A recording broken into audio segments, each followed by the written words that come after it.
aliku kano agama Islam, lusog ko sa tiyang kano agama Allah, upama kamarasay, upama kamasakit, igkatago sa ginawa tano, igkagadam tano, sa paglin kapag kailay tano sa kanunyaba apalas, na di tano bu sumayan sayan, ikasakitin, ikalipadesin, imagdamo tao,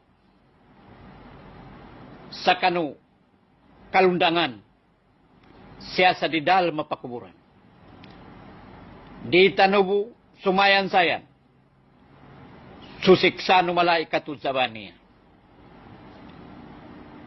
Di tanubu sumayan sayan, sukalipedes, no asugyaul akra, sunipay, anambitiara, a punishment no mga tao, adala, tunay sa kanudzakatin, ndo kaslaslangin mga tao, adala paginugutin sa Allah. Mga tao, ayan nilang bu inilay na suparahayatan sa dunya, tinagakilan sa paginugut sa Allah. Alit ko, muli tano,